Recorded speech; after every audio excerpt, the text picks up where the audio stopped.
On Global TV News Express, Independent National Electoral Commission denies releasing 2027 election timetable. In business, Nigeria's medical tourism spending drops 96.2%. On the foreign scene, United States captures Maduro after airstrikes in Venezuela. In sports, Confederation of African Football appoints Cameroon, Tunisia referees for Nigeria versus Zimbabwe AFCON clash. Hello and welcome to all our viewers in Nigeria and around the world to News Express on Global Television, coming to you live from the nation's capital, Abuja. I am Anieti Patrick.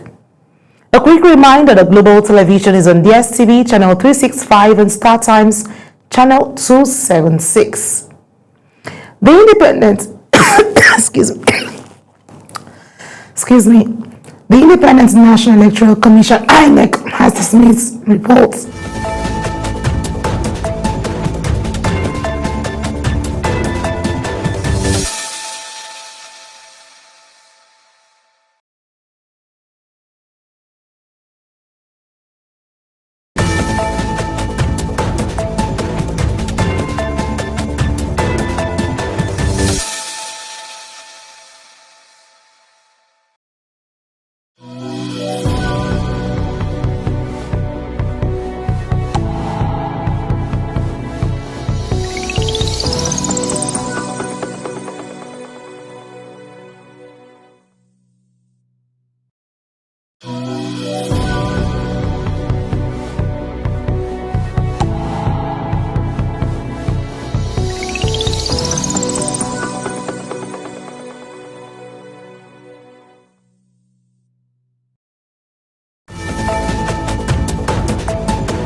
We apologize for that. The Independent National Electoral Commission (INEC) has dismissed reports claiming it has released the timetable and schedule of activities for the 2027 general election, describing the information as false and misleading.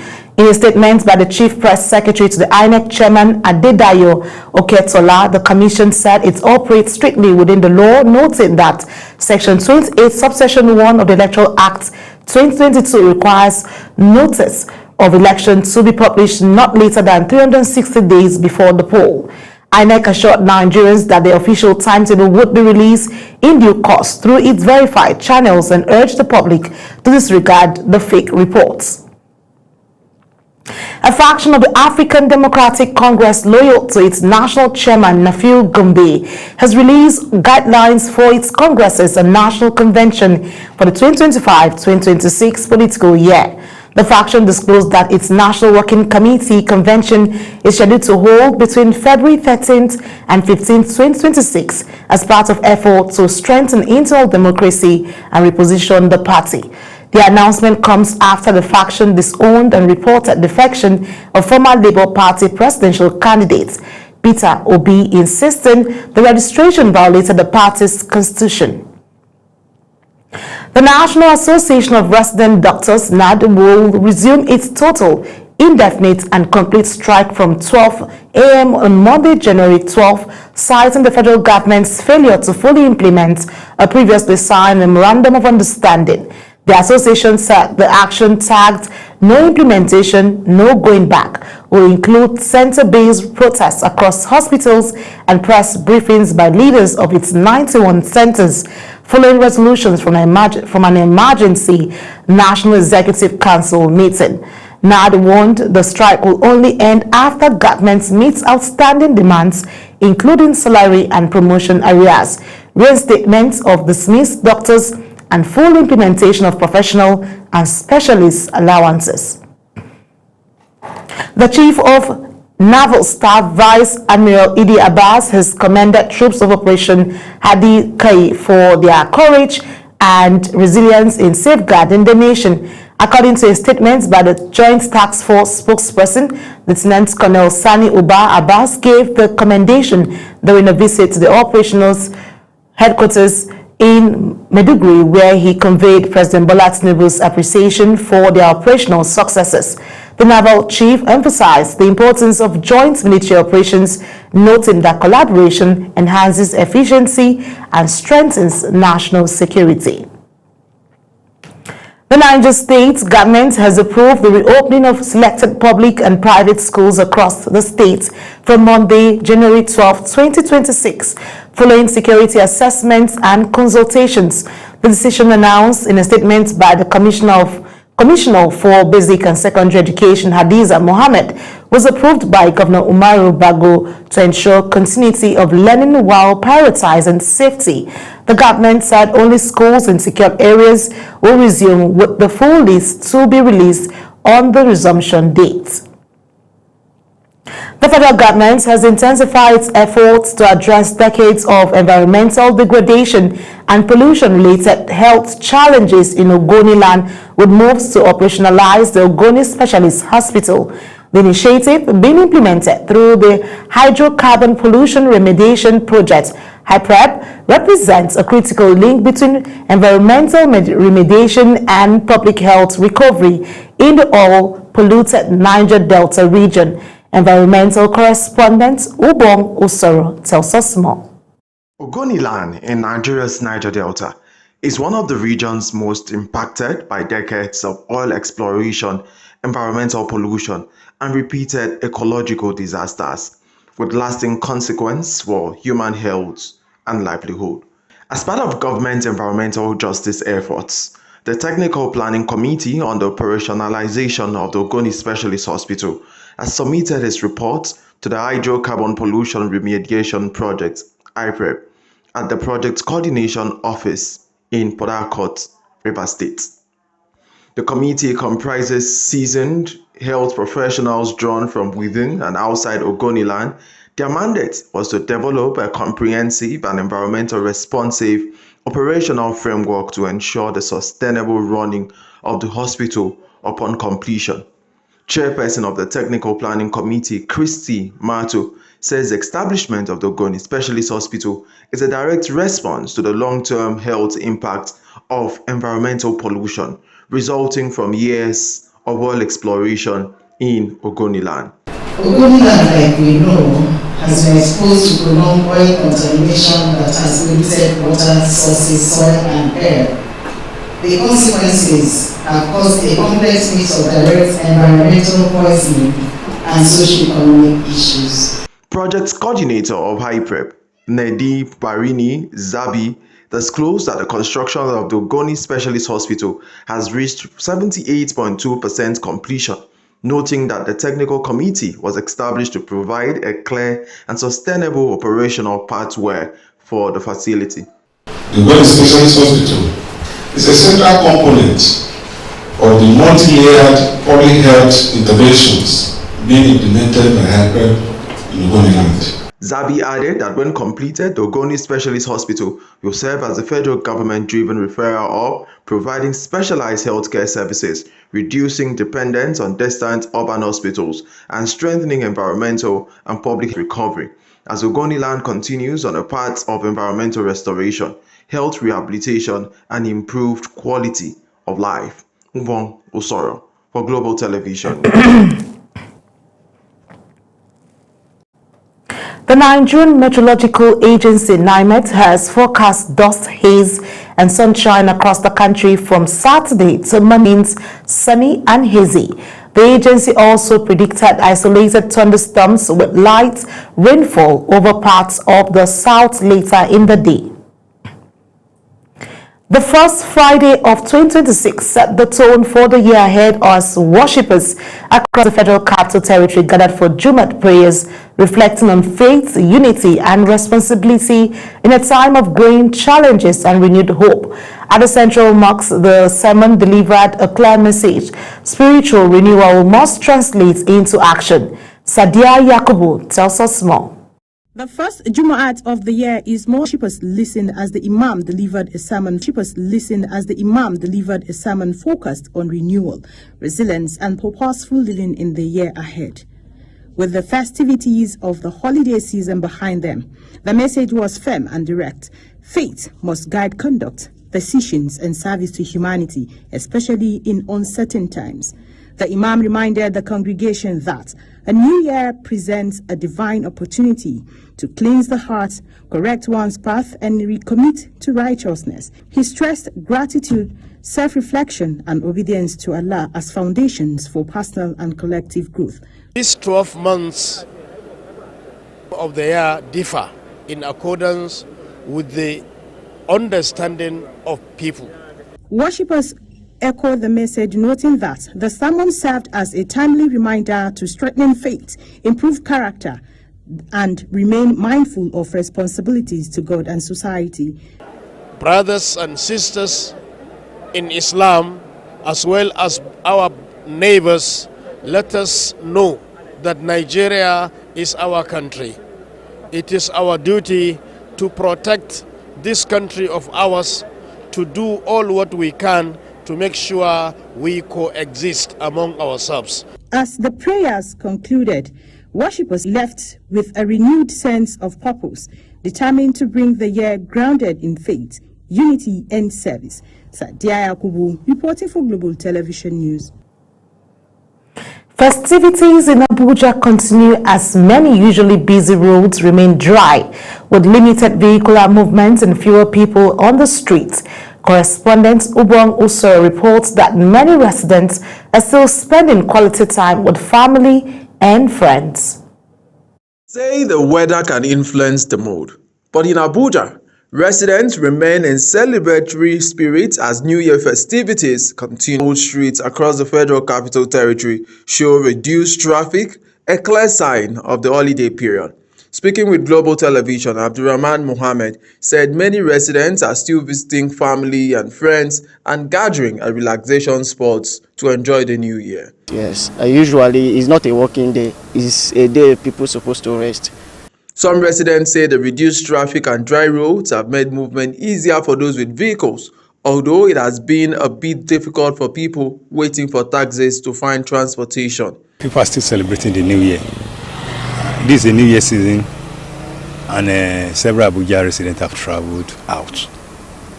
And then the few ones that remains are either indoor or just strolling around.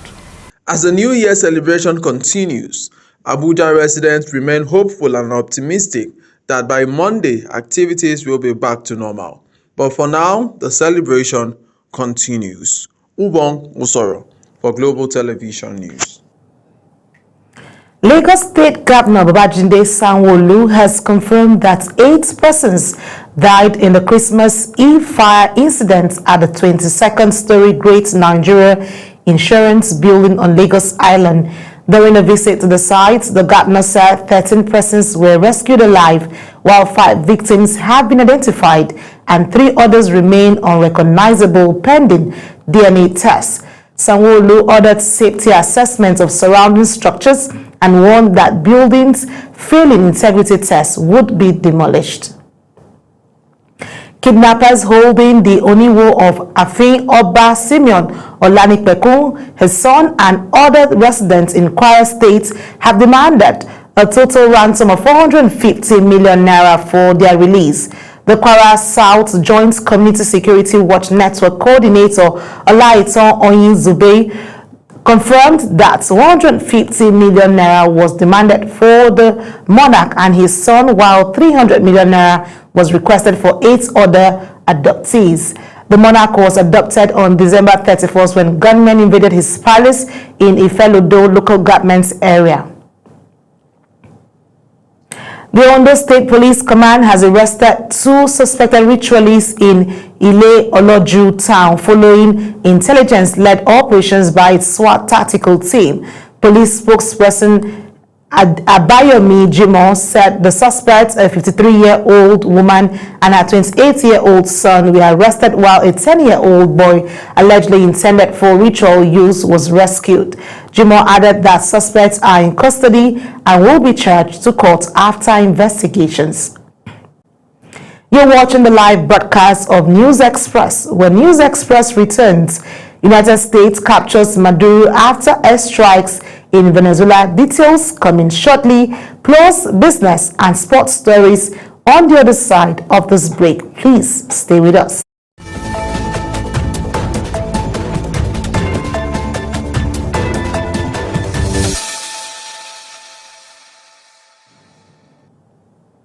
It's good to have you back on NewsX. Over $51 billion as lending costs gradually decline. Nigeria's spending on medical tourism declined by 96.2% in the first half of 2025 compared to the same period from $2.38 million in early 2024 to just $0.09 million between January and June to last year on, as is expected. The Nigeria, despite Harmattan haze affecting visibility, the agency's spokesperson Dr. Abdullahi Musa said all navigational aids at Nigerian airports are regularly maintained. Canada Border Services Agency say Canada has deported 366 Nigerians between January and October 2025. An additional 974 Nigerians are currently awaiting removal, placing Nigeria among the top countries affected by Canada's immigration crackdown. The agency now deports nearly 400 foreign nationals weekly, the highest rates in over a decade. The United States has captured Venezuelan President Nicolas Maduro and his wife and launched what U.S. President Donald Trump described as large-scale airstrikes on Venezuela, escalating weeks of heightened tension between Washington and Caracas. Trump said Maduro had, as government declared a state of national emergency, rejected what it called the military aggression and demanded immediate proof of life for the president and his wife. Eyewitnesses in Caracas reported explosions shaking buildings and fires speeding plumes of smoke into the sky as authorities condemned the strikes, and the international community awaited further confirmation of events on the ground. Meanwhile, rescue operations are ongoing in Nairobi after a multi-story building under construction collapsed, trapping at least 4 people. Kenyan authorities said 2 watchmen and 2 pedestrians remain under the rubble, while 1 survivor has been hospitalized. Investigations revealed the building exceeded its approved height, likely causing structural failure.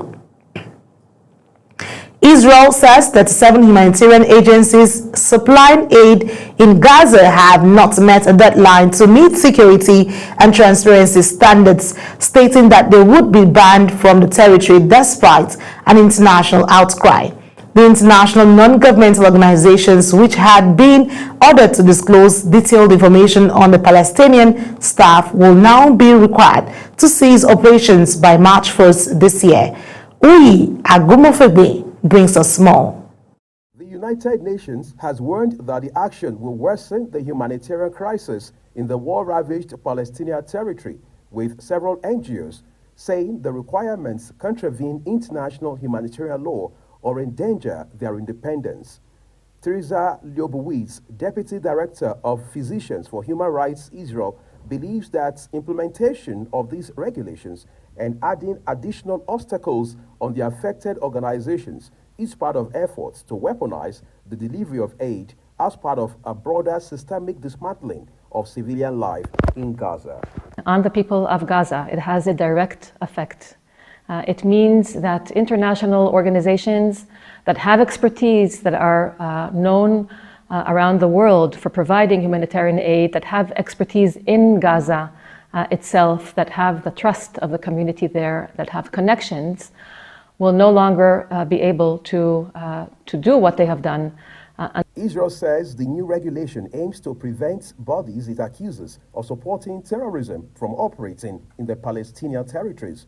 A ministry list indicates that prominent humanitarian organizations hit by the ban include Doctors Without Borders, the Norwegian Refugee Council, World Vision International, and Oxfam.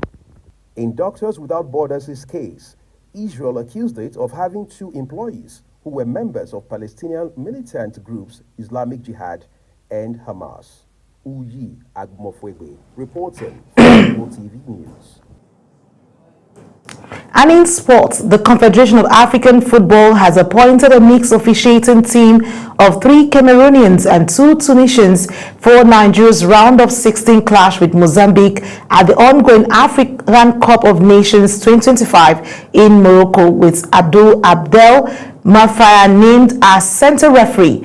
Mafaya will be assisted by fellow Cameroonians Elvis Guy Nope and Karine Fomo, having previously officiated the Group A match between hosts Morocco and Mali, which ended 1-1 and produced 44 tackles, 37 fouls, 2 penalties, and 8 yellow cards. Tunisian Hatem Girat will oversee VRA duties alongside Kali Hassani, while Gabon's Tanguy Patrice serves as 4th official for the match scheduled for Monday, January 5th at the First Sports Complex, where Group C winners Nigeria will face Mozambique, one of the best 3rd-place teams. Meanwhile, Ademola Lookman has finished as the highest-rated player of the group stage at the 2025 African Cup of Nations in Morocco, with ratings by WhoScored placing 3 Super Eagles players, Lookman, Samuel Chukwueze, and Wilfred Ndidi, among the tournament's top 10 performers. Lookman topped the rankings with an average rating of 8.36 after recording 4 direct goal contributions in Nigeria's wins over Tanzania and Tunisia, performances that helped the Super Eagles alongside Algeria finish the group phase with a perfect win record. The Atlanta forward was rested for the final group match against Uganda and was later named in CAF's group stage best 11, while Nigeria coach Eric Chelle emerged as the best coach of the opening round.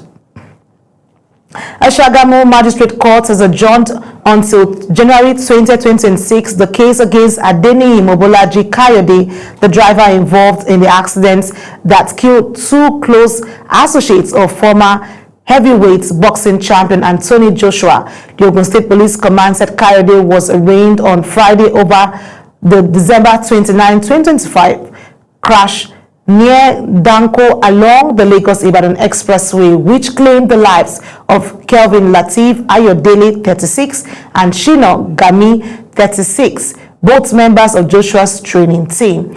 Police sources disclosed that Kayode, a member of Joshua's Nigerian Logistics Unit, was allegedly speeding when a tire burst during an overtaking maneuver, causing the Lexus SUV to lose control and crash. As Global TV News Express comes to an end, here's a recap of our top stories on Global TV News Express. The Independent National Electoral Commission has dismissed reports claiming it has released the timetable and schedule of activities for the 2027 general election, describing the information as false and misleading. In business, Nigeria's spending on medical tourism declined by 96.2% in the first half of the 2025 compared to the same period in 2024. And on the foreign scene, the United States has captured Venezuelan President Nicolas Maduro and his wife and launched what U.S. President Donald Trump described as large-scale airstrikes on Venezuela. And in sports, the Confederation of African Football has appointed a mixed officiating team of 3 Cameroonians and 2 Tunisians for Nigeria's round of 16 clash with Mozambique at the ongoing AFCON 2025 in Morocco. And that's it on News Express. A quick reminder that Global TV is on DSTV channel 365 and Star Times channel 276. Kindly follow us across all our social media platforms now showing on your screen using @Global TV NG. I am Anieti Patrick. Thank you for watching.